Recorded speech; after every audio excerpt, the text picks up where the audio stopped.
Hello student, आज हम देख रहे हैं क्लास 12th का मैथ्स और इसमें हम देख रहे हैं कि इम्पोर्टेंट क्वेश्चन जो 2024 के लिए कौन कौन से हैं।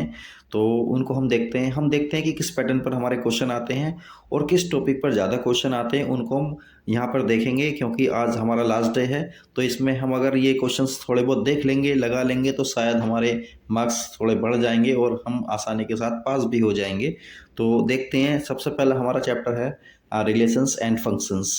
क्योंकि बोर्ड पर कराने का इतना टाइम नहीं है, तो इसलिए हम इस तरह की वीडियो बना रहे हैं।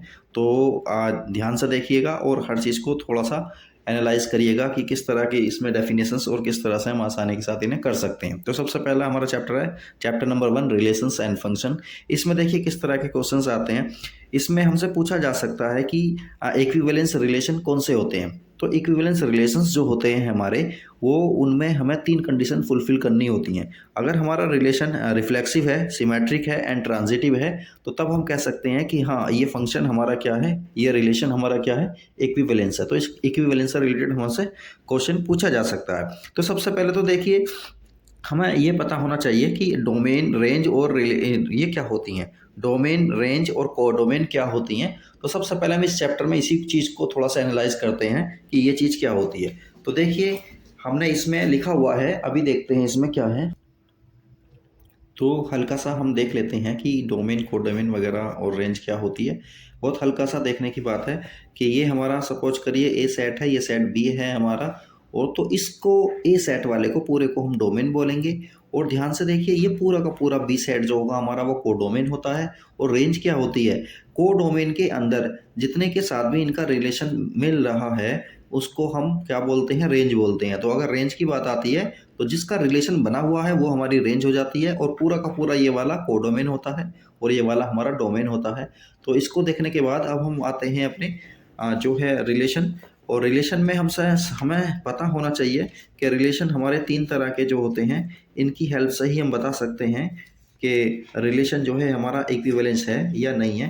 तो इसको डेटा को हमें करने के लिए सबसे पहले हमें देखना है कि जो है हमारा फंक्शन सिमेट्रिक, रिफ्लेक्सिव और ट्रांजिटिव के बारे में हम देखते हैं। तो सबसे पहले हम देखते हैं रिफ्लेक्सिव फंक्शन। तो हमारा फंक्शन जो होगा वो रिफ्लेक्सिव कैसे होगा, तो इस चीज़ को हम ध्यान से देखेंगे। तो देखिए, ये है हमारा रिफ्लेक्सिव फंक्शन। फंक्शन हमारा रिफ्लेक्सिव कब होगा, जब r इक्वल ए कोमा ए होगा फॉर एवरी एलिमेंट ऑफ ए। मतलब जो हमें सेट जो भी दिया हुआ है, उस सेट में जितने भी एलिमेंट हैं सबका खुद का एलिमेंट हम उसमें होना चाहिए। मतलब ए कोमा ए होना चाहिए, मतलब सेम टू सेम होने चाहिए। कितनों के होने चाहिए, जितने भी उसमें हमारे सेट में एलिमेंट है। जैसा कि सपोज करिए एक हमारा सेट है ए और उसके एलिमेंट है हमारे 1 2 3 4। तो 1 का 1 1 होना चाहिए, 2 2 होना चाहिए, 3 3 होना चाहिए, 4 4 होना चाहिए। अगर ये सारे के सारे उसके अंदर मिलते हैं तो फंक्शन हमारा क्या बन जाता है, रिफ्लेक्सिव फंक्शन हमारा बन जाता है और उसे लिखा जाता है ए कोमा ए। इसी तरह से देखिए, सिमेट्रिक फंक्शन को हम देखते हैं। फंक्शन में क्या है हमारा, अगर ए कोमा A1 कोमा A2 उसके अंदर है हमारा। इसी तरह से देखिए, अगर ये है और A2 कॉमा A1 भी है, तो फंक्शन हमारा क्या बन जाता है, फंक्शन हमारा बन जाता है सिमेट्रिक। इसका मतलब क्या हुआ, अगर हमारे पास 1 2 है किसी फंक्शन में तो 2 1 होना भी ज़रूरी है, और अगर 1 2 है तो 2 1 का होना भी ज़रूरी है। अगर इस तरह से है तो फंक्शन हमारा क्या बन जाएगा, सिमेट्रिक बन जाएगा। जैसे कि इस वाले को देखिए, ये हमारा कोई रिलेशन दिया हुआ है, इसमें 1 2 है और 2 1 भी है, 1 1 है, 2 2 है, 3 3 है। ये तो सेम है, तो सेम का तो खुद भी सिमेट्रिक हो गई। तो हमारा क्या फंक्शन बन गया, ये फंक्शन हमारा बन गया, ये फंक्शन हमारा बन गया सिमेट्रिक फंक्शन बन गया ये।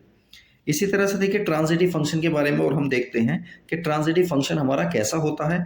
देखिए, अगर किसी फंक्शन में ए कोमा बी है, ए कोमा बी प्रेजेंट है और बी कोमा सी प्रेजेंट है, मतलब ए कोमा बी प्रेजेंट है और बी कोमा सी प्रेजेंट है, तो उसके लिए असेंशियल है, जरूरी है ट्रांजिटिव होने के लिए कि ए कोमा सी भी हो। मतलब इस वाले का पहले वाला एलिमेंट हो और इस वाले का बाद वाला एलिमेंट हो, ये दोनों भी इसके अंदर होने चाहिए। अगर ऐसा होता है तो फंक्शन हमारा क्या बन जाता है, ट्रांजिटिव बन जाता है। इसका एक एग्जांपल देख लेते हैं। देखिए 1 2 2 1 इसके अंदर है, 1 1 है, 2 2 3 3 4 1 3 है, तो ये सब इसके अंदर है। तो ध्यान से देखिए, 1 2 इसके अंदर है और 2 1 इसके अंदर है, तो हमारे पास इसके अंदर क्या होना चाहिए, 1 1 इसके अंदर होना जरूरी है। इसी तरह से देखिए, इसके अंदर 1,3 है, 1,3 है और 3, कुछ नहीं, 3, अगर कुछ और होता तो फिर हमें देखना पड़ता वो वाले फंक्शन को भी। तो ये वाले को नहीं चेक करेंगे, बल्कि इन दोनों को हम चेक करेंगे। इन दोनों को चेक करने का क्या तरीका है, इसका हम फर्स्ट वाला एलिमेंट लेंगे और इसका बाद वाला एलिमेंट लेंगे। तो बना क्या 1 1, क्या 1 1 इसके अंदर है, हाँ है। तो ये फंक्शन हमारा क्या बन जाएगा, ट्रांजिटिव फंक्शन बन जाएगा। तो अब ध्यान से और हमें देखना है, देखिए 1,2 है और 2,1 है, तो 1 1 हमारे इसके पास है। अब देखिए 2,3 है, तो 3, समथिंग भी है, 3,3 है, तो हमारे पास फंक्शन क्या होना चाहिए, 3,3 होना चाहिए, जो कि ये खुद फंक्शन है। तो ये फंक्शन हमारा क्या बन जाएगा, ट्रांजिटिव बन जाएगा। तो किसी भी फंक्शन के लिए, कि वो किसी भी रिलेशन के लिए जो कि इक्विवेलेंस है, उसके लिए क्या होना चाहिए फंक्शन, हम रिलेशन को चेक करेंगे, रिफ्लेक्सिव चेक करेंगे, उसका सिमेट्रिक चेक करेंगे और ट्रांजिटिव चेक करेंगे। अगर इस तरह से हम कर लेते हैं तो फंक्शन हमारा क्या रिलेशन हमारा क्या बन जाता है, इक्विवेलेंस रिलेशन बन जाता है। फंक्शन और रिलेशन में थोड़ा सा डिफरेंस होता है, फंक्शन को हम थोड़ा सा आगे चल के देखते हैं। तो इसका कोई एक एग्जाम्पल या कोई क्वेश्चन कर लेते हैं उसको चेक करने के लिए, उसके बाद फिर हम आगे वाला टॉपिक देखते हैं। तो यहाँ पर हम देख रहे हैं क्वेश्चन नंबर है हमारा 16, जो कि 4 मार्क्स का है। इसमें चेक करते हैं हम, देखिए check whether the relation are defined on the set. एक हमें सेट दिया हुआ है जिसके एलिमेंट हमें दिए हुए 1 2 3 4 5 6 एज आर। अब हमें एक रिलेशन दिया हुआ है, रिलेशन क्या है, ए कोमा बी। ए कोमा बी इस तरह से है कि बी जो है ना ए में 1 ऐड करके आएगा। तो देखिए ए तो हमारा 1 आ जाएगा, तो बी कितना आ जाएगा हमारा, बी में 1 को ऐड करेंगे तो 2 आ जाएगा। तो पहला जो रिलेशन होगा हमारा 1,2 होगा। इसी तरह से 2,3 3,5, तो ये हमारे रिलेशन आ जाएंगे। और अगर 5 और 5,6 तक हमारे ये रिलेशन आ जाएंगे। तो अभी इस वाले फंक्शन को हमें क्या चेक करना है, इस वाले रिलेशन को, इज रिफ्लेक्सिव, सिमेट्रिक और ट्रांजिटिव, कि हमें चेक करना है कि इन तीनों में से ये क्या है। तो देखिए इसका सॉल्यूशन हम देखते हैं आगे चल के। तो हमने देखा, देखिए हमारे पास एक सेट ये वाला दिया हुआ है ए, और इस सेट के एलिमेंट है 1 से लेकर 6 तक, और ये रिलेशन हमारा कुछ इस तरह से इन्होंने दे रखा है। तो इसके अकॉर्डिंग जब हमने रिलेशन बनाया है, ये आया हमारा 1,2 2,3 3,4 और इस तरह से 5,6 तक ये आ गया है। अब हमें इसमें ये चेक करना है कि ये फंक्शन हमारा रिफ्लेक्सिव है या नहीं है। रिफ्लेक्सिव होने के लिए जो सेट हमारा दिया हुआ है, इसके खुद की ही इमेज इसके साथ होनी चाहिए। मतलब इमेज कौन सी होनी चाहिए, 1 1 2 2 3 3 4 4 5 5 6 6, ये सारी इमेज इसके अंदर, इस रिलेशन के अंदर होनी चाहिए, जो कि हमने चेक किया वो नहीं है। जब नहीं है तो फंक्शन हमारा क्या हुआ, रिफ्लेक्सिव नहीं हुआ। इसी तरह से हमें सिमेट्रिक इसका चेक करना है। सिमेट्रिक चेक करने के लिए यहाँ देखेंगे हम कि इसके अंदर 1 2 है और 2 3 है, तो 1 3 होना भी जरूरी था, जो कि इसके अंदर नहीं है, तो फंक्शन हमारा सिमेट्रिक भी नहीं हुआ। इसी तरह से हम रिफ्लेक्सिव भी चेक करेंगे, ये ट्रांजिटिव चेक करेंगे। ट्रांजिटिव चेक करने के लिए हमें क्या करना होता है, 1 2 देखिए इसके अंदर है, 1 2 है और 2 3 है, तो होना क्या चाहिए, ये ट्रांजिटिव चेक करने के लिए क्या करते हैं, 1 2 है और 2 3 है, तो क्या होना चाहिए, 1 3 भी होना चाहिए, जो कि इसके अंदर नहीं है। लेकिन सिमेट्रिक चेक करने के लिए क्या करते हैं, 1 2 है, 2 1 भी होना चाहिए था। तो सिमेट्रिक इस वजह से नहीं हुआ कि 1 2 तो है लेकिन 2 1 नहीं है इसके अंदर। इसी तरह से और भी बहुत सारे हैं नोट, मतलब अगर ये सिमेट्रिक या कोई सा भी अगर नहीं है, तो एक एग्जांपल देकर इसी में से हम समझा सकते हैं कि अगर एक नहीं है तो वो पूरा का पूरा सिमेट्रिक नहीं होगा। इसी तरह से ट्रांजिटिव भी नहीं होगा, इसी तरह से क्या होगा, ये रिफ्लेक्सिव भी नहीं होगा। तो इस तरह के क्वेश्चन हमारे आते हैं, आसानी के साथ हम इन्हें सोल्व कर सकते हैं। अब हम अपना कोई दूसरा टॉपिक देखते हैं इसी के अंदर, जिससे हमें आसानी हो जाए करने के लिए।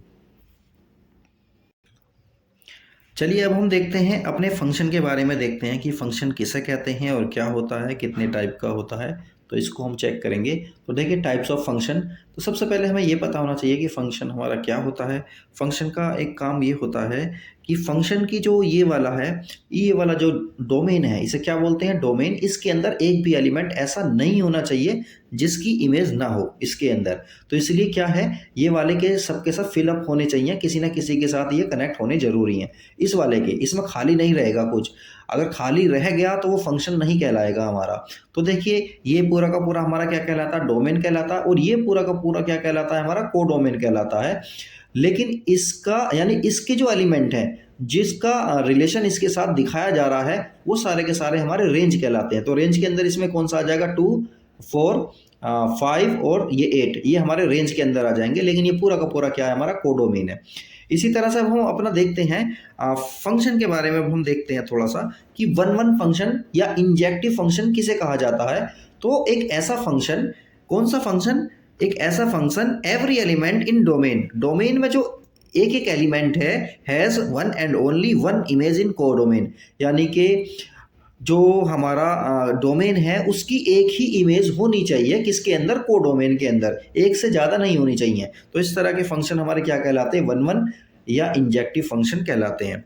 अब देखिए ये वाला फंक्शन जो है हमारा वन वन ही फंक्शन है। देखिए इसका एक के साथ है, इसका एक के साथ, इसका एक के साथ, इसका एक के साथ। तो इस तरह के फंक्शन हमारे क्या कहलाते हैं, वन वन या इंजेक्टिव फंक्शन कहलाते हैं।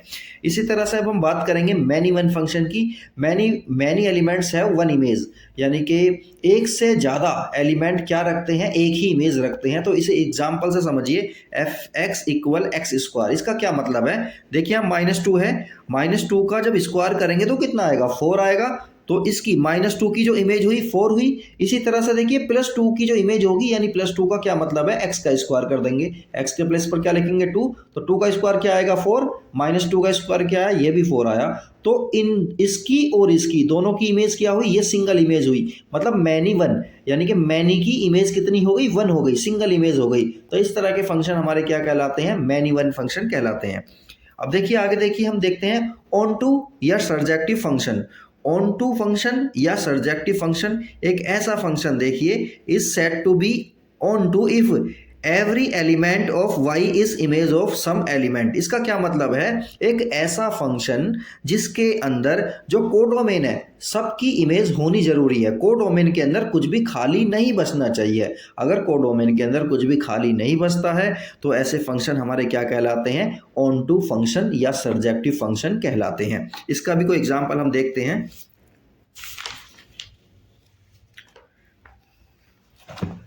देखिए ये वाला है हमारा फंक्शन, ये वाला फंक्शन है हमारा। इस फंक्शन में क्या है हमारा, देखिए ये हो गया हमारा डोमेन पूरा का पूरा, ये हमारा है क्या है, कोडोमेन। अब सपोज करिए इसके अंदर ये 5 नहीं है, क्योंकि अगर 5 इसके अंदर हो गया और उसकी कोई इमेज नहीं हुई तो हमारा क्या हुआ, फंक्शन हमारा फंक्शन ही नहीं रहेगा। इसलिए इसमें खाली रहना तो पॉसिबिलिटी ही नहीं है फंक्शन के लिए। तो सपोज करिए 5 नहीं है इसके अंदर, ये सपोज करिए वैसे ही बन गया है, ये 5 नहीं है। अब ध्यान से देखिए 1 की इमेज 2 बन रही है, 2 की 4 बन रही है, 3 की 6 बन रही है और 4 की 8 इमेज बन रही है। तो इस तरह का जो फंक्शन होगा हमारा, ये कहलाएगा हमारा, कौन सा कहलाएगा, ऑन टू फंक्शन कहलाएगा। क्यों कहलाएगा, क्योंकि इसमें एक भी, कोडोमेन में एक भी खाली नहीं बचा। जब खाली नहीं बचेगा तो क्या हो गया, वो ऑन टू फंक्शन हो गया। और ये फंक्शन हमारा वन वन भी फंक्शन है, क्योंकि 1 की इमेज भी, यानी सबकी इमेज क्या है, सिंगल इमेज आ रही है। तो ऐसा फंक्शन हमारा क्या हुआ, ऐसा फंक्शन हुआ हमारा ऑन टू फंक्शन हुआ। और कैसा फंक्शन हुआ हमारा, वन वन फंक्शन हुआ। इसी तरह से देखिए बाइजेक्टिव फंक्शन के बारे में हम देखते हैं। बाइजेक्टिव फंक्शन हमारा क्या होता है, देखिए एक ऐसा फंक्शन जो इंजेक्टिव भी हो और सर्जेक्टिव भी हो, या फिर बोल सकते हैं कि ऐसा फंक्शन जो वन वन भी हो और ऑन टू भी हो, ऐसा फंक्शन हमारा क्या कहलाता है, ऐसा फंक्शन हमारा कहलाता है बाइजेक्टिव फंक्शन कहलाता है। तो देखिए जैसे ऊपर वाला फंक्शन था हमारा, इसमें वन वन भी है और ऑन टू भी है, तो इस तरह के फंक्शन हमारे क्या कहलाएंगे, बाइजेक्टिव फंक्शन हमारे कहलाएंगे। तो अब हमें ये वाले थोड़े से एग्जाम्पल हैं, इन्हें हम चेक करके देखते हैं कि कौन सा हमारा क्या है। देखिए पहले वाले में देखिए, क्या ये वन वन है, तो हम देख रहे हैं एक ही इमेज बन रही है, तो वन वन तो ये है फंक्शन, ये बात ठीक है बिल्कुल। लेकिन क्या ये ऑन टू भी है, ऑन टू चेक करने के लिए ये देखेंगे कोडोमेन में कुछ खाली नहीं रहना चाहिए। तो कोडोमेन में तो यहाँ पर ई भी खाली है, एफ भी खाली है, तो इस तरह के फंक्शन हमारे ऑन टू फंक्शन नहीं होते हैं। तो इसी तरह से देखिए ये वाला फंक्शन है हमारा, इसमें देखिए क्या ये फंक्शन वन वन है, वन वन फंक्शन नहीं है, क्योंकि 1 की और 2 की दोनों की इमेज क्या बन रही है, एक ही सिंगल इमेज बन रही है। तो इस तरह के फंक्शन हमारे वन वन नहीं रहते, तो वन वन हमारा नहीं है ये फंक्शन। लेकिन हाँ, क्या ये ऑन टू है फंक्शन, ऑन टू भी चेक करेंगे, क्या इसमें कुछ खाली है, बिल्कुल खाली है, ए भी खाली है, इसमें ई भी और एफ भी, ये खाली है इसके अंदर। तो इस तरह के फंक्शन हमारे क्या हुए, नॉट ऑन टू नहीं रहेंगे इस वाले फंक्शन। अब यहाँ पर देखिए ये वाले फंक्शन के बारे में हम देखते हैं, क्या ये फंक्शन हमारा वन वन है, वन वन फंक्शन नहीं है हमारा, ये मैनी वन है, क्योंकि 1 की और 2 की दोनों की इमेज क्या आ रही है, हमारी ए आ रही है। तो इस तरह के फंक्शन हमारे वन वन नहीं रहते, बल्कि मैनी वन बन जाते हैं। अब ऑन टू के बारे में चेक करते हैं, क्या इसमें कुछ खाली बचा है, इसमें कुछ भी खाली नहीं है, सबकी प्री इमेज इसके अंदर मौजूद है। तो इस तरह के फंक्शन हमारे और ये ऑन टू फंक्शन कहलाएंगे। इसी तरह से आगे देखिए, यहाँ पर जो फंक्शन है हमारा, ये हाँ, क्या ये फंक्शन वन वन है? बिल्कुल। इसकी एक की इमेज एक ही बन रही है, सिंगल सिंगल इमेज बन रही है सबकी, तो फंक्शन हमारा वन वन तो हुआ। अब ऑन टू चेक कर लेते हैं। ऑन टू फंक्शन के लिए हमें क्या देखना है कि फंक्शन में जो है हमारी इस वाले में कोडोमेन में कोई इमेज खाली नहीं रहनी चाहिए। तो ये हमारा फंक्शन क्या हुआ, ऑन टू भी हो गया है। तो ये हो गए हमारे वन वन और ऑन टू के बारे में जानकारी। तो इसी चैप्टर में तो हम सिर्फ इतना ही देखेंगे। अब हम नेक्स्ट चैप्टर देखते हैं कि उसमें क्या इंपॉर्टेंट है हमारे लिए। इसमें अब हम एक वन वन और ऑन टू का एक क्वेश्चन कर लेते हैं, जिससे कि हमें थोड़ा सा आइडिया लग जाए एग्जाम में आएगा तो हम किस तरह से सोल्व करेंगे। तो वहाँ तो हमने मैपिंग के अकॉर्डिंग बता दिया है, लेकिन यहाँ पे देखिए 26 क्वेश्चन है हमारा। ए एक फंक्शन है हमारा, बी एक फंक्शन है, और इनका ये रिलेशन है और इनका फंक्शन हमारा बनना है एफ एक्स इक्वल्स दिस। तो x minus one x minus to. तो यहाँ पर देखिए आर माइनस टू, इसका क्या मतलब है, यानी कि आर का मतलब है रियल नंबर सारे हो सकते हैं, बस टू नहीं होगा। क्योंकि अगर टू होगा तो क्या होगा, देखिए टू एक्स के प्लेस पर टू रखेंगे, टू माइनस टू जीरो बन जाएगा, समथिंग अपॉन जीरो तो क्या हो जाएगा, इनफाइनाइट टर्म्स बन जाएगी, तो जो कि हमारा डिफाइन नहीं होगा। तो इसलिए हमें क्या करना है, आर माइनस वन और आर माइनस टू नहीं होगा, बाकी हमारा फंक्शन ये वाला है। तो इसको हमें शो करना है कि फंक्शन हमारा वन वन है और ऑन टू है, ये सब चीज़ चेक करनी है। और एफ इनवर्स हमें निकालना नहीं है क्योंकि वो फिलहाल सिलेबस में नहीं है, तो हमें यहीं तक चेक करना है ये कि ये क्या होगा। तो देखिए किसी भी फंक्शन को चेक करने के लिए कि वन वन है ऑन टू है, वो चेक करने के लिए देखिए क्या प्रोसेस होता है। तो देखिए फंक्शन को वन वन हमें चेक करना है, तो फंक्शन में हमें क्या करना है, जो भी हमारा फंक्शन है वहाँ पर x के प्लेस पर x1 रख देना है और उसे इक्वल कर देना है x के प्लेस पर 2 रखते हुए। तो फंक्शन देखिए हमारा किस तरह का बनेगा, ध्यान से देखिए ये चीज़। जहाँ पर देखिए हमारा फंक्शन था, क्या फंक्शन था हमारा, हमें फंक्शन पता होना चाहिए, ये हमारा फंक्शन था। ध्यान से देखिए फंक्शन था हमारा F X equal X minus two और X minus upon X minus three. तो हमें क्या करना है, एक्स के प्लेस पर पहले वन रख देना है, X one minus two X one minus three ऐसा बन जाएगा। इक्वल का साइन लगाना है, X two minus two X two minus three, ये हमारा बन जाएगा। तो देखिए हमारा ये बन गया है, ये हमारा फंक्शन हो गया है हमारा। इसमें हमने पुट किया, पुट करने के बाद क्रॉस मल्टीप्लाई करेंगे। देखिए ये मैं बता रहा हूँ एग्जाम के लिए किस तरह से हम इसे सोल्व करेंगे, जब वन वन या ऑन टू फंक्शन हमारा आ जाएगा चेक करने के लिए। तो ये करने के बाद हम क्रॉस मल्टीप्लाई करेंगे, क्रॉस मल्टीप्लाई करने के बाद जो काटेगा उसको काट देंगे। फाइनली हम ये देखेंगे कि हमारा फंक्शन क्या आ रहा है। तो देखिए सोल्व करने के बाद अगर x1 इक्वल आ रहा है x2 के, तो फंक्शन हमारा क्या बन जाएगा, वन वन फंक्शन बन जाएगा। तो ये चीज़ हम इस तरह से प्रोसेस करेंगे पूरा कि f x one equal f x two करेंगे, और उसे सोल्व करने के बाद x one equal x two आना चाहिए। अगर ऐसा आता है तो फंक्शन हमारा क्या बन जाएगा, फंक्शन हमारा वन वन बन जाएगा। इसके बाद देखिए, इसके बाद फिर हमें ये चेक करना है कि फंक्शन हमारा ऑन टू है या नहीं है। तो देखिए ऑन टू चेक करने का प्रोसीजर क्या है, एफ एक्स को हम वाई के इक्वल पुट करेंगे, और यहाँ पर क्या करना है हमें, यहाँ पर हमें एक्स की वैल्यू को वाई की टर्म में लेकर आना है। मतलब एफ एक्स को यानी जो भी हमारा फंक्शन है उसको वाई के इक्वल रखना है, और फिर हमें क्या करना है, उस फंक्शन में से हमें x की वैल्यू को y की टर्म में फाइंड आउट करना है। जब y की टर्म में ये वैल्यू फाइंड आउट हो जाएगी तो इस वैल्यू को हमें क्या करना है, फंक्शन में ही रखना है, अपने फंक्शन में पुट करना है। जो भी हमारा फंक्शन होगा, जैसे कि हमारा फंक्शन था, ये वाला फंक्शन था ना हमारा, तो इसमें हमने क्या किया है, x के प्लेस पर इतनी बड़ी वैल्यू इसको हम पुट कर देंगे। यानी x माइनस टू था ना, x माइनस थ्री था, तो x के प्लेस पर हम ये पुट करेंगे और x के प्लेस पर यहाँ पर ये पुट करेंगे। इसे हम सोल्व करेंगे। सोल्व करने के बाद अगर ये y आ जाता है तो हमारा फंक्शन क्या बन जाता है, ऑन टू बन जाता है। तो इस तरह के क्वेश्चन को हम इस तरह से सोल्व करेंगे। देखिए चैप्टर नंबर 2 है हमारा इनवर्स ट्रिग्नोमेट्रिक फंक्शंस। इसमें देखिए हमें सबसे पहले तो ये देखना है कि कुछ जो है हमारे फॉर्मूले हमें पता होना चाहिए। ये छोटा सा चार्ट है, जो साइन इनवर्स है हमारा, साइन इनवर्स एक्स, इसकी रेंज और डोमेन ये हमें पता होना चाहिए। तो ये थोड़ा सा हमें याद करना है जिससे कि हमारे लिए क्वेश्चन को करने में आसानी हो। तो उसके बाद हम देखिए सीधा अपने क्वेश्चन पर चलते हैं कि इसमें किस तरह के क्वेश्चन पूछे जाते हैं। तो हम क्वेश्चन को सोल्व करेंगे, एक दो क्वेश्चन को सोल्व करेंगे, ज़्यादा नहीं करेंगे, इससे हमें थोड़ा सा क्लियर हो जाएगा। तो देखिए पहला क्वेश्चन है हमारा, write the value of tan inverse under root three minus cot inverse minus under root three. तो इस तरह के क्वेश्चन को सोल्व करने के लिए देखिए हम किस तरह से करते हैं। तो इस पर सीधे इसके सॉल्यूशन पर आते हैं, फिर एक दो क्वेश्चन और करके फिर आगे बढ़ जाएंगे हम। तो देखिए इसका सॉल्यूशन है हमारे पास,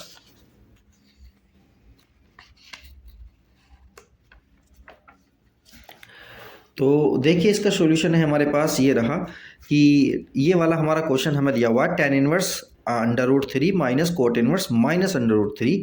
तो देखिए इसमें क्या करेंगे हम, इस वाले को ना, इस वाले को हमें चेंज करना है थोड़ा सा, ये क्योंकि ये माइनस में है, तो माइनस में है, तो माइनस को करने के लिए हमें क्या करना है, पाई, देखिए इसमें क्या, इसे क्या लिख सकते हैं हम, इसे लिखा जा सकता है कोट इनवर्स माइनस √3 को लिखा जा सकता है पाई माइनस कोट।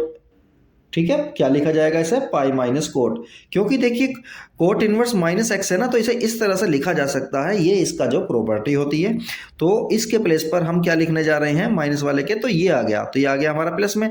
अब ध्यान से देखिए इन दोनों को हम एक साथ लेंगे, जब इन दोनों को एक साथ ले लिया हमने, तो हम जानते हैं tan इनवर्स √3 किसकी वैल्यू होती है, पाई/2 की होती है, और कोट इनवर्स √3 किसकी होती है, पाई की वैल्यू होती है। तो कहने का मतलब ये है, इसको हम आसानी के साथ सोल्व कर सकते हैं, या फिर इसे हम ऐसा भी बोल सकते हैं कि इन दोनों को जब सम अप करते हैं तो इसका फाइनली आंसर क्या आता है, पाई/2 आता है, माइनस का पाई/2 में से पाई माइनस जाएगा, तो माइनस का पाई/2 हमारा फाइनल आंसर आ जाएगा, और ये क्या हुई, इसकी प्रिंसिपल वैल्यू हुई। तो इस तरह से हम इस तरह के क्वेश्चन को आसानी के साथ सोल्व कर सकते हैं। एक दो क्वेश्चन और देखते हैं, फिर हम अपने नेक्स्ट चैप्टर पर चलते हैं।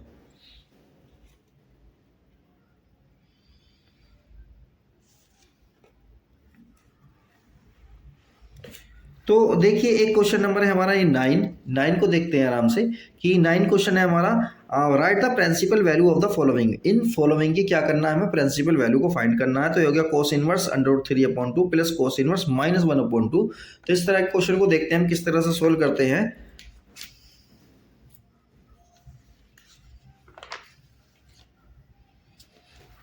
तो ये रहा हमारा 9 का सॉल्यूशन। तो 9 के सॉल्यूशन को ध्यान से देखते हैं। तो देखिए ये है हमारा क्वेश्चन। तो इस क्वेश्चन में क्या है हमारा, इस वाले को हम क्या लिखेंगे, कोस जो माइनस में है हमारा, कोस माइनस थीटा को लिखेंगे माइनस, इसे लिखेंगे पाई माइनस कोस थीटा। तो ये आ गया हमारा प्लस में आ जाएगा। तो इसकी वैल्यू को देखिए हम क्या करने जा रहे हैं। अच्छा, √3/2 को हम क्या लिख सकते हैं, कोस पाई/6 लिखा जा सकता है। इसी तरह से देखिए कोस इनवर्स 1/2 को क्या लिखा जा सकता है, कोस की फॉर्म में कोस पाई/3 लिखा जा सकता है। तो देखिए यहाँ पर क्या होता है, कोस इनवर्स और कोस जो ये कैंसिल हो जाते हैं, तो पाई/6 बचेगा यहाँ पर। इसी तरह से देखिए ये वाला पाई ऐसी रहा, तो इस वाले में देखिए पाई/3 बचेगा। इसको थोड़ा सा सोल्व करेंगे तो ये क्वेश्चन हमारा आसान हो जाएगा, और इसका सोल्यूशन डायरेक्टली इस तरह से आ जाएगा। तो अब एक दो क्वेश्चन और देखते हैं, फिर हम आगे चलते हैं। एक क्वेश्चन और देख लेते हैं कोई सा भी। तो ये है हमारे इस तरह के क्वेश्चन जो कि इसके अंदर पूछे जा सकते हैं। तो ठीक है, चलिए फिर आगे देखते हैं और क्या इसके दूसरे चैप्टर में चलते हैं। अब हम नेक्स्ट चैप्टर में अपने देखिए, अपने चैप्टर नंबर 3 है हमारा मैट्राइसिस, यानी मैट्रिक्स वाला चैप्टर है। तो इसके अंदर हम ये इन सब पे नहीं जाते हैं कि रो मैट्रिक्स ये जीरो मैट्रिक्स क्या होती है, सीधे हम क्वेश्चन पर आते हैं। थोड़ी सी थ्योरी देख लेते हैं इसकी जो काम की है, उसके बाद फिर हम अपने क्वेश्चन पर आते हैं कि किस तरह के क्वेश्चन आएंगे इसके अंदर। तो देखिए इस तरह का हमारा क्वेश्चन पूछा जा सकता है। ये 2019 का क्वेश्चन है कि if 3a minus B equal this and B equal this then find the matrix of A. तो ए को हमें फाइंड आउट करना है। सिंपली जैसे हम करते हैं कि देखिए यहाँ पर हमें बी की वैल्यू दे रखी है ना, तो बी की वैल्यू को यहाँ पर पुट करेंगे, इसे इधर लेकर जाएंगे तो वो प्लस हो जाएगी। देखिए इसे किस तरह से सोल्व करेंगे। क्वेश्चन है हमारा 1। तो इसे सोल्व करने का देखिए तरीका क्या है। तो यहाँ पर हम वैल्यू रख लेंगे बी की, और ये बी की वैल्यू जब उधर जाएगी तो ये बी की वैल्यू क्या होगा, इस तरह से हम वैल्यूज़ को पुट करेंगे। यानी बी के प्लेस पर हम क्या लिखने जा रहे हैं, ये वाला लिखेंगे, और ये वाले को देखिए जब ये वाला पूरा का पूरा उधर जाएगा तो ये इस प्लस का साइन के साथ आ जाएगा, और ये सिंपली हमारे मैट्रिक्स क्या होते हैं, ऐड हो जाते हैं। मैट्रिक्स हमारा सिंपली ऐड हो जाएगा। तो ये दोनों देखिए ऐड हो जाएंगे, तो 5 और 4 ये दोनों ऐड होंगे तो ये 9 आ जाएगा। इसी तरह से देखिए 0 + 3 ऐड होंगे तो 3 आ जाएगा। इस तरह से ही सोल्व हो गया हमारा। अब ये 3 इसके साथ मल्टीप्लाई में उधर जाएगा, क्या होगा, डिवाइड में जाएगा। तो सब ये हमारे इस तरह सब के साथ हमारा डिवाइड हो जाएगा, फाइनली इसका आंसर आ जाएगा। तो देखिए इस तरह के क्वेश्चन तो कम ही पूछे जाते हैं। देखिए इस तरह का क्वेश्चन हमसे पूछा जा सकता है, जैसे कि हमारा 17 हो गया क्वेश्चन। तो 17 क्वेश्चन देखिए हमारा क्या है, फाइंड द वैल्यू ऑफ ए की वैल्यू फाइंड करनी है इफ दिस। मतलब क्या है हमारा, ये वाला पूरा का पूरा किसके इक्वल होगा, -k1 के इक्वल होगा। इसी तरह से ये वाला पूरा का पूरा किसके इक्वल होगा, इसके इक्वल होगा। इसी तरह से इक्वल करते हुए इक्वेशन बनेगी, उन्हें सोल्व कर लेंगे और बी की वैल्यू हमारी आसानी के साथ आ जाएगी।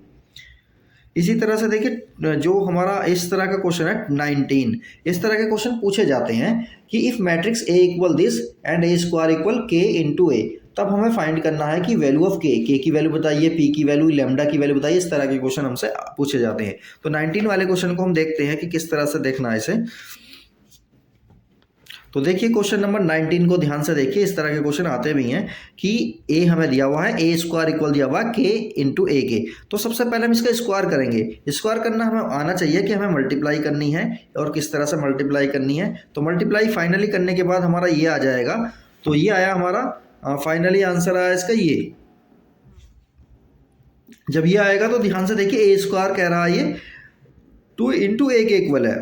तो जब हम अपने क्वेश्चन वाले उससे हम इसको कंपेयर करेंगे जो कि प्रूफ होने वाला था, तो यहाँ पर के की वैल्यू कितनी आ जाएगी, 2 आ जाएगी। इस तरह के क्वेश्चन हमारे बहुत आते हैं, तो ये बहुत अच्छे से हम तैयार करके जाएंगे। और इसके अंदर देख लेते हैं और कौन कौन से इंपॉर्टेंट हैं। तो और बहुत ज़्यादा इंपॉर्टेंट इस फिलहाल तो इसके अंदर नहीं है। हम दूसरा इसी का ही टॉपिक देखते हैं कि दूसरा और क्या टॉपिक है, उसके अंदर भी हम सोल्व करेंगे। तो एक दो क्वेश्चन फिर आगे चलेंगे। तो देखिए सबसे पहले हम देखते हैं इसके अंदर जो दूसरा हमारा टॉपिक है, transpose of a matrix. Matrix का ट्रांसपोज हमें करना है, तो उसका क्या मतलब है। मैट्रिक्स के रो को कॉलम बना देना और कॉलम को रो बना देना क्या कहलाता है, ट्रांसपोज कहलाता है। अब ट्रांसपोज के लिए हमें क्या वर्ड का यूज़ करते हैं या कौन सा नोटेशन लगाते हैं, ए डैश लगा देते हैं। ए डैश का मतलब है कि इसका हमें ट्रांसपोज करना है, या ए की पावर टी को भी हम ट्रांसपोज बोलते हैं। इसका मतलब क्या होता है, देखिए ये वाली हमारा कॉलम है और ये वाला हमारा कॉलम है, तो कॉलम को हमने रो बना दिया है, इस कॉलम को क्या बना दिया, रो बना दिया है। तो 2 कॉलम है ना इसके अंदर 1 2, तो इसको क्या बना दिया, रो बना दिया। 2 रो बन गए हमारे इसके, तो ये ट्रांसपोज कहलाता है। और इसे ए डैश या ए टी, ए की पावर जो टी है उसको रिप्रेजेंट किया जाता है। ट्रांसपोज की कुछ प्रॉपर्टीज होती है हमारी, ये ध्यान देने वाली बात है। ए डैश का डैश क्या बन जाएगा, ए बन जाएगा, यानी ट्रांसपोज किया फिर उसका ट्रांसपोज कर दिया तो वही बन जाएगा। इसी तरह से ये हम देख सकते हैं इसको।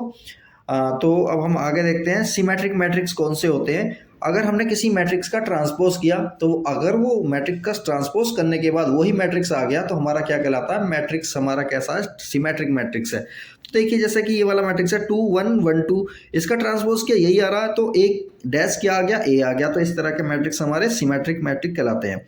इसी तरह से देखिए स्क्यू सिमेट्रिक मैट्रिक कौन से होते हैं, जब किसी मैट्रिक का ट्रांसपोज करते हैं तो वो सेम टू सेम वो नहीं आता, लेकिन माइनस के साइन के साथ वही आ जाता है। तो ऐसे मैट्रिक्स हमारे क्या कहलाते हैं, स्क्यू सिमेट्रिक मैट्रिक कहलाते हैं। तो इसके बाद हम आगे देखते हैं कि आगे कौन सा टॉपिक है हमारा। तो क्वेश्चन तो देखिए हम कर लेंगे खुद, क्योंकि इतना टाइम नहीं है कि बहुत सारे क्वेश्चन कराए जाएं, तो इस तरह के क्वेश्चन हमारे पूछे जा सकते हैं। तो अब हम आगे चल के देखते हैं इसमें। उसके बाद हमारा आएगा डिटर्मिनेंट। डिटर्मिनेंट में हमें क्या करना है वो भी हम देखते हैं। तो इसमें सबसे ज़्यादा इम्पोर्टेंट जो है इन्वर्स ऑफ ए मैट्रिक्स आता है ना। इन्वर्स किसी मैट्रिक्स का हमें इन्वर्स करना है, तो वो किस तरह से करेंगे। तो इसमें रो मेथड या फिर कॉलम मेथड लगाया जाता है, ट्रांसफॉर्मेशन की जाती है। वो ट्रांसफॉर्मेशन क्या होती है, तो ये हम एक एग्जांपल से या किसी क्वेश्चन से समझ लेते हैं और उसे सोल्व करते हैं फिर। तो देखिए अगर किसी मैट्रिक्स का हमें ए मैट्रिक्स का हमें क्या निकालना है, इन्वर्स निकालना। 2/2 का हम देख लेते हैं, जो कि 4 मार्क्स का, देखिए ध्यान से। तो यूजिंग एलिमेंट्री रो ट्रांसफॉर्मेशन, रो का ट्रांसफॉर्मेशन करते हुए हमें क्या बताना है, इस मैट्रिक्स का इन्वर्स बताना है। तो इन्वर्स बताने के लिए ध्यान से देखिए, इसका सॉल्यूशन हम देखते हैं यहाँ पर। तो ये है हमारा मैट्रिक्स, ए मैट्रिक्स हमें दिया हुआ है। तो देखिए कंसीडर ए, ये फॉर्मूला हम लिखेंगे जब रो हमें लिखना है, रो वाला फॉर्मूला लगाना रो ट्रांसफॉर्मेशन का, तो ए इक्वल लिखना आई ए। और अगर कॉलम वाला लगाएंगे तो ए इंटू आई लिखेंगे। तो रो वाला लेना हमें, तो ए इक्वल आई ए हो जाएगा हमारा। तो ये हो गया हमारा 6 5, मतलब ए के प्लेस पर हमें क्या लिखना है, ये वाला मैट्रिक्स लिखना है, और आई के प्लेस पर लिखना है 1 0 0 1। ये अकॉर्डिंग टू होगा किसके, जो कि हमारा मैट्रिक्स है इसके बराबर होगा, यानी कि इसके रो और इसके कॉलम के बराबर होगा। तो ये हम देखिए इसमें हमने क्या किया, रो R1 के प्लेस पर हमने R1 में से R2 को माइनस कर दिया है। इस तरह से करते हुए फाइनली हम इसका आंसर बड़ी आसानी से निकाल लेते हैं। तो ये वाला जो आंसर हमारा आता है, ये हमारा बन जाता है ए इनवर्स। तो हमें समझ में आ गया, यानी कि इस वाली इधर वाली मैट्रिक्स जो है ना, जो कि हमारी शुरू से चल रही है, इसे हमें क्या बनाना है, इसे हमें बनाना है आई बनाना है। अगर ये आई बन जाता है आसानी के साथ, तो ये वाला मैट्रिक्स जो आता है हमारा वो ए इनवर्स बन जाता है। तो ये 3/3 का भी आ सकता है, और 4 मार्क्स का भी आता है, 6 मार्क्स में भी आ जाता है। तो ये हो गया हमारा मैट्रिक्स के बारे में। अब हम देखते हैं अपना डिटर्मिनेंट। डिटर्मिनेंट में देखिए कुछ प्रॉपर्टी भी होती हैं। डिटर्मिनेंट में और मैट्रिक्स में फ़र्क होता है थोड़ा सा, ये हमें पता होना चाहिए। तो देखिए अब सबसे पहले है हमारा चैप्टर नंबर ये 4 डिटर्मिनेंट। तो डिटर्मिनेंट में हमें क्या करना है, इसमें हमें माइनर वगैरह पता होना चाहिए, माइनर्स क्या होते हैं, कोफैक्टर्स क्या होते हैं। माइनर का मतलब ये होता है कि किसी मैट्रिक्स में हमें क्या करना है, कुछ चीज़ों को हटा दिया है तो बचा हुआ चीज़ जो होती है हमारी वो क्या कहलाती है, माइनर कहलाती है। इसी तरह से देखिए कोफैक्टर क्या होते हैं। कोफैक्टर हमारे कुछ इस तरह के होते हैं कि देखिए ये हमारा कोफैक्टर हो गया, कोफैक्टर और जो है हमारा दूसरा माइनस मिलाकर क्या बना देते हैं, मैट्रिक्स को बना देते हैं। तो इसमें हम देखेंगे, इतना टाइम नहीं है, हल्का फुल्का सा हम जल्दी से देख लेते हैं। देखिए हमें इसमें क्या फाइंड आउट करना है, क्वेश्चन को देखते हैं सीधा कि फाइंड डिटर्मिनेंट ए बी हमें फाइंड करना है। कैसे फाइंड करेंगे, ए और बी हमें मैट्रिक्स दे रखे हैं तो इनकी दोनों की आपस में मल्टीप्लाई करेंगे और उसका डिटर्मिनेंट निकाल देंगे। तो डिटर्मिनेंट निकालना बहुत जरूरी है, उसको हमें पता होना चाहिए। इसी तरह से देखिए क्वेश्चन नंबर इसमें 3 दिया हुआ है, तो इस 3 में भी हमें क्या करना है, find the value of x, x की वैल्यू फाइंड करनी है। तो देखिए देखिए इसमें इस तरह से भी क्वेश्चन आ जाते हैं कि ये वाला डिटर्मिनेंट ये वाले डिटर्मिनेंट के इक्वल है, तो हमें क्या करना है, एक्स की वैल्यू को फाइंड करना है। ये मैट्रिक्स की तरह नहीं होता कि 3x को हम 8 के इक्वल कर देंगे, बिल्कुल नहीं कर सकते। इसे अलग, इसे सोल्व करेंगे, इसे सोल्व करेंगे, दोनों को जब इक्वल रखेंगे, क्योंकि मैट्रिक्स में डिटर्मिनेंट में यही फर्क है। मैट्रिक्स के जो एलिमेंट होते हैं ये वाला एलिमेंट इसके इक्वल होता है, लेकिन डिटर्मिनेंट में ऐसा नहीं होता, ये 3x 8 के इक्वल नहीं होगा, तो इसलिए इसे दूसरे तरीके से हम सोल्व करेंगे। तो देखते हैं, हम अपने क्वेश्चन नंबर 8 को ही देख लेते हैं। तो क्वेश्चन नंबर 8 है हमारा, जो कि बिल्कुल 7 की तरह है।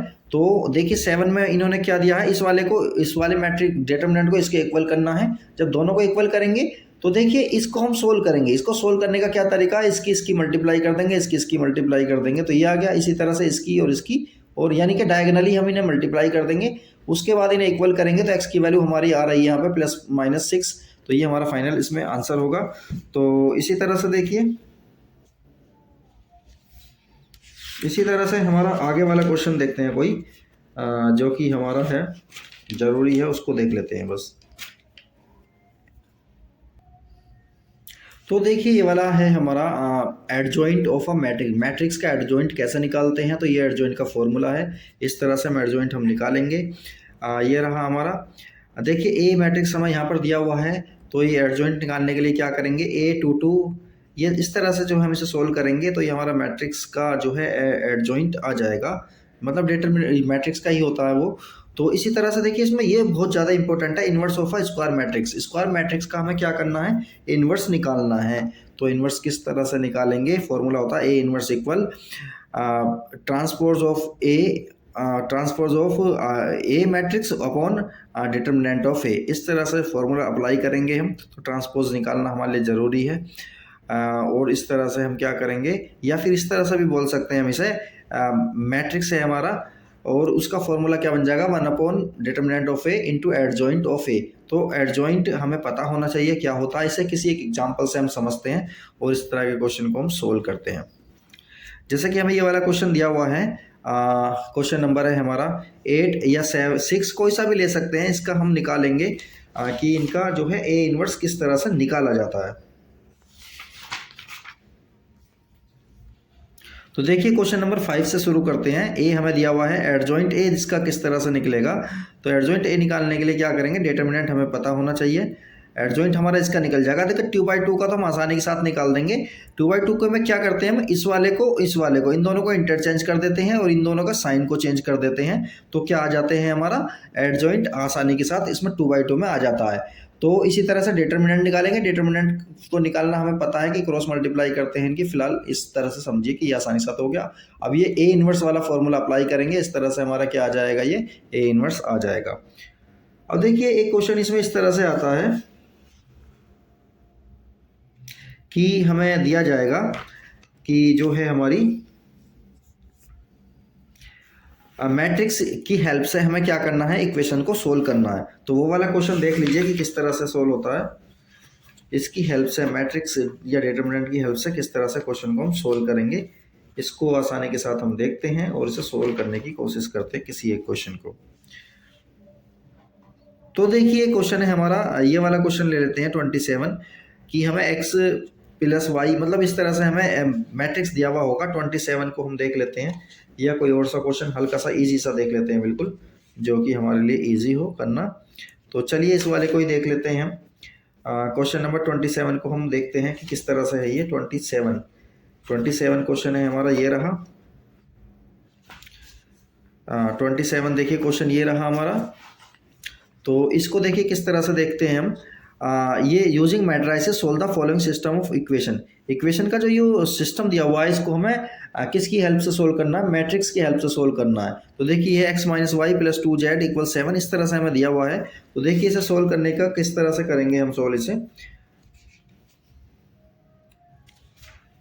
तो देखिए सबसे पहला काम है हमें इसे मैट्रिक्स की फॉर्म में लिखना, a x और b की फॉर्म में। तो देखिए a क्या है हमारा, ये 1, x के प्लस x का जो कोफिशिएंट है, y का कोफिशिएंट, z का कोफिशिएंट, इसे लेंगे हम। तो ये हमारा हो गया 1 माइनस 1 2, इस तरह से हमारा a बन जाएगा। x हो गया हमारा x y z, और b हो गया हमारा ये वाले जो इक्वल के इधर की साइड वाले हमारे b बन जाते हैं। तो ये बन गए। b बनने के बाद हम क्या करेंगे, इस मैट्रिक्स को हम ये चेक करेंगे कि मैट्रिक्स का डिटरमिनेंट जीरो तो नहीं है। जीरो नहीं है तो फिर हम इसको देखिए किस तरह से सोल्व करेंगे। इसको सोल्व करने के लिए फिर हम क्या करेंगे, इसको सोल्व करने के लिए सबसे पहला काम हम क्या करेंगे, इसका एडजॉइंट निकालेंगे। और एडजॉइंट निकालने के लिए हमें पता होना चाहिए, एडजॉइंट निकालने के लिए हम ये सब निकालेंगे, हमें ये पता होना चाहिए किस तरह से निकालते हैं। तो इसका एडजॉइंट निकालेंगे आसानी के साथ। एडजॉइंट निकालने के बाद फिर हम क्या करेंगे, सीधे सीधे हम अपने फॉर्मूले से इन्वर्स निकालेंगे इसका इन्वर्स निकालने के बाद देखिए क्या होगा, फिर हम फॉर्मूला लगाएंगे x equal A inverse B. तो ये सारी वैल्यूज को हम पुट करेंगे। x की वैल्यू को ये पुट कर दिया, ए इन्वर्स की वैल्यू को ये पुट कर देंगे, और b की वैल्यू को ये पुट कर दिया हमने, ये रही b की वैल्यू हमारी। और इसको देखिए यहाँ पर मल्टीप्लाई हो रही है ना, तो यहाँ पे हम क्या करेंगे, मल्टीप्लाई करेंगे मैट्रिक्स की, मल्टीप्लाई हो जाएगी। 1/4 है, तो 4 को हम क्या करेंगे, अंदर लेके चले जाएंगे, या पहले इसे सोल्व करेंगे। सोल्व करने के बाद देखिए ये आया 8 4 और 12 आया, और 1/4 हमारा पहले ही है तो ये अपॉन में है, तो इसका सबका अपॉन करेंगे 4 के साथ। तो फाइनली हमारा ये आया। तो x के प्लेस पर हमारा क्या आएगा 2, y के प्लेस पर 1 और z के प्लेस पर 3, ये हमारे फाइनल आंसर हो जाएंगे इसके। तो इस तरह का क्वेश्चन बहुत इंपॉर्टेंट है, आता है, उसे जरूर करके जाना।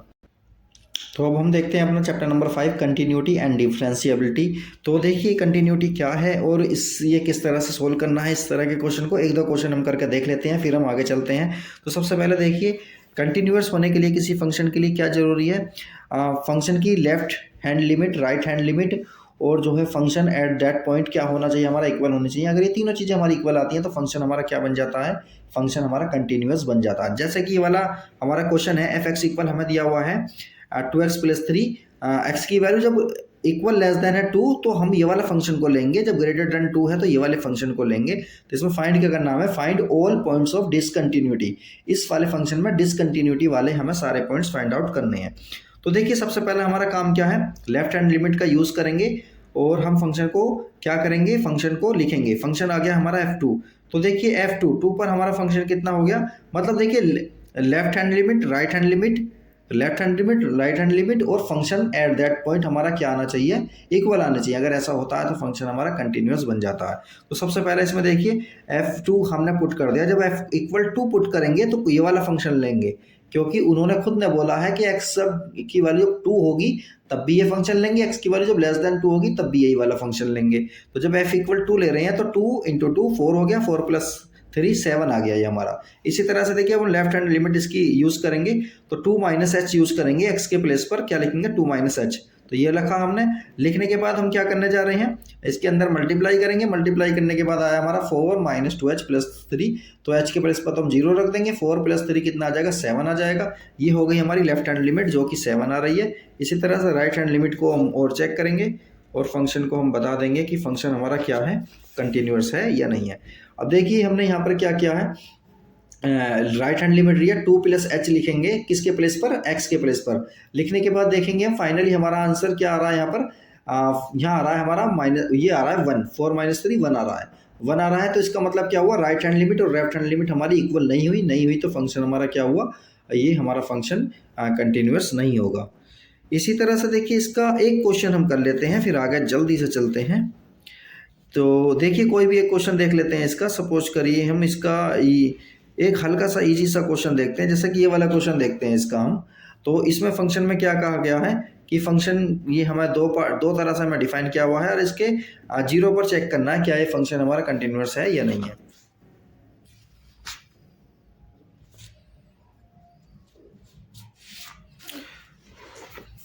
तो देखिए इसका हम चेक करेंगे यहाँ पर फंक्शन हमें ये दे रखा है, तो इसकी लेफ्ट हैंड लिमिट निकालेंगे, राइट हैंड लिमिट निकालेंगे और चेक करेंगे। तो इसकी जब हमने राइट हैंड लिमिट निकाली है तो ये फंक्शन हमारा आ गया, इसकी फंक्शन की वैल्यू आएगी हमारी 3। जब लेफ्ट हैंड निकालेंगे तो फंक्शन की वैल्यू आएगी हमारी ये भी 3 आ रही है। तो हम इसको क्या करेंगे, जो फंक्शन हमारा कंटिन्यूअस है कह रहा है वो तो एक्स की वैल्यू इसकी में फाइंड आउट करनी है वैल्यू, के की वैल्यू फाइंड करनी है। तो दोनों को हम इक्वल फिट करेंगे तो यहाँ से हमारी वैल्यू आ जाएगी के की वैल्यू। तो इस तरह के क्वेश्चन हम आसानी के साथ सोल्व कर सकते हैं।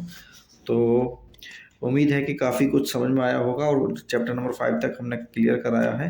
तो इस तरह के क्वेश्चन को आप करके जाएं। ओके।